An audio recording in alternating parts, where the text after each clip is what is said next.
Hello again, you're joining us on India Tonight here on ET Now. Now, the World Trade Organization, the WTO, they're meeting in Geneva. India is taking a rather strong stand over there for all its interests in various aspects of trade and commerce.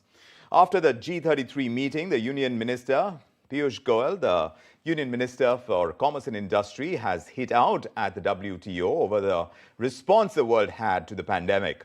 In what is turning out to be a rather strongly worded statement, Piyush Goyal has said that the body, that WTO, needs to hang its head in shame for how they've dealt with COVID and the global lockdowns.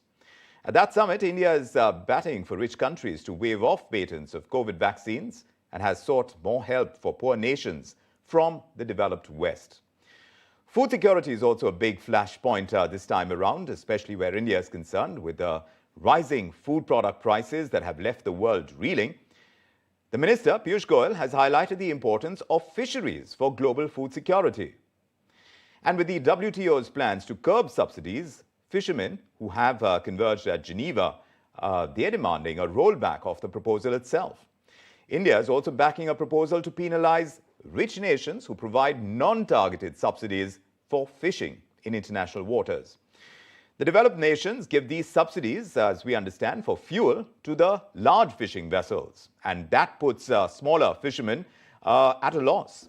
Piyush Goyal says that it is time for rich nations to assume responsibility for the depleting stocks of fish in the world. India is also backing a proposal to get a 25-year policy for deep-sea fishing for developing nations. In fact, he's made India's stance rather clear that the world needs to find a permanent solution for food security, and the WTO needs to do more, much more. Let's listen in to what Piyush Goyal had to say at a media conference that took place in Geneva ahead of the WTO meetings.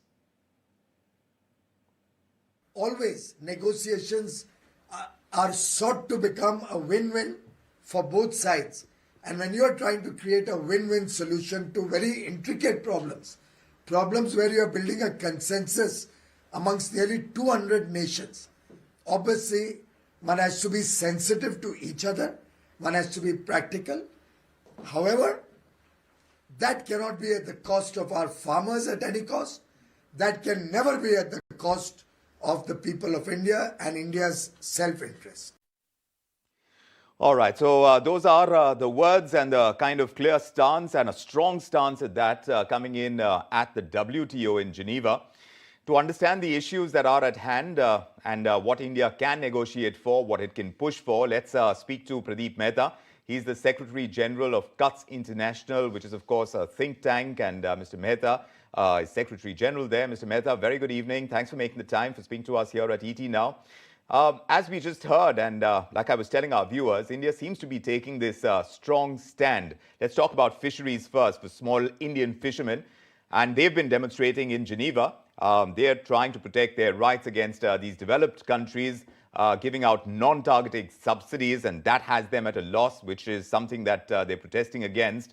That stance, is that likely to hold as an example of what India is trying to do? Let's start about the fisheries, because that seems top of mind with all these small Indian fishermen who have been protesting over there. Yeah, I agree with our minister about the stand that he's taken on both fisheries as well as the pandemic.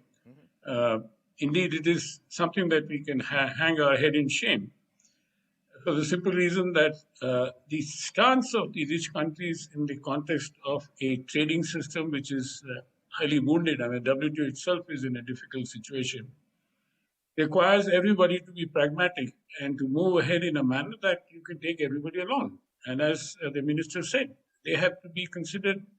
They have to be considered towards and be sensitive towards other sensitivities, as it were. And fisheries, or even the permanent stockholding, as we've been talking since Bali ministerial, is something which needs to be resolved before we move ahead. Of course, there is a pending agenda as well, a long old agenda which has not moved anywhere at all. But at the same time, what we do require is the fact that it is an iniquitous world. There's no doubt about that. And therefore, what is happening in the context of the fishing subsidies is certainly very iniquitous, in the sense that here you're looking at The same thing what we've argued in the context of climate change as well, the luxury emissions versus the utility emissions. Somebody pointed out that our buffaloes and cows cause a lot of methane emission.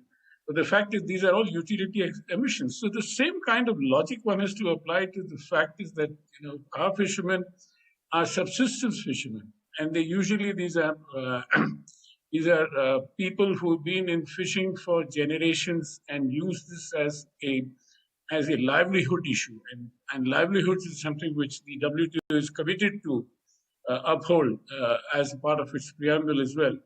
And therefore, one has to remind people about the basic principles of the WTO, which would be harmed, other than the fact is that there are various other issues which lead to this kind of situation where the minister has very rightly pointed out in terms of the pandemic. One of the other issues, Mr. Mehta, is about the vaccines and the world's response to the need as far as less developed countries are concerned in terms of being able to provide poor people with the vaccines that they require to fight the pandemic. They say the WTO, India's stance is that the WTO has not risen to the occasion.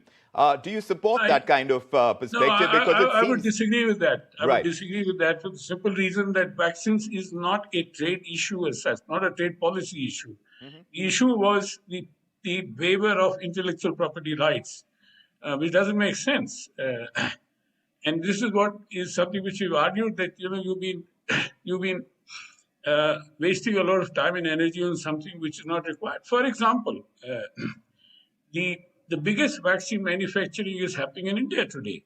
And this is without any IPR problems. This is something and our vaccine manufacturers have been supplying to the world at a low cost.